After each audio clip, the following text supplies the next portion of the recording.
29 দিন ধরে ছিল না খাবার, না ছিল এক ফোঁটা পানি, তবু মৃত মালিকের পায়ের কাছে শুয়েছিল ছোট্ট বেইলি।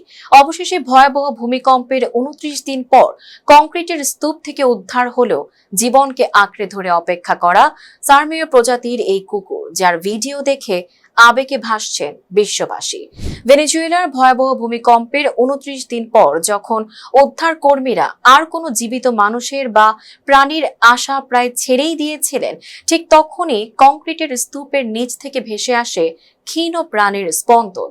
ধুলোয় ঢাকা, পানিশূন্য আর ভীষণ দুর্বল বেইলিকে পাওয়া যায় তার মালিকের মৃত মায়ের নিথর দেহের পাশেই গুটিসুটি মেরে শুয়ে, যেন শেষ মুহূর্ত পর্যন্ত নিজের পরিবারকে ছেড়ে যায়নি সে। জুনের শেষ সপ্তাহে 7.2 ও 7.5 মাত্রার জোড়া ভূমিকম্পে ভেনেজুয়েলায় প্রাণ হারান প্রায় 5,000 মানুষ। সেই ধ্বংসযজ্ঞের মধ্যেই অলৌকিকভাবে টিকে ছিল বেইলি।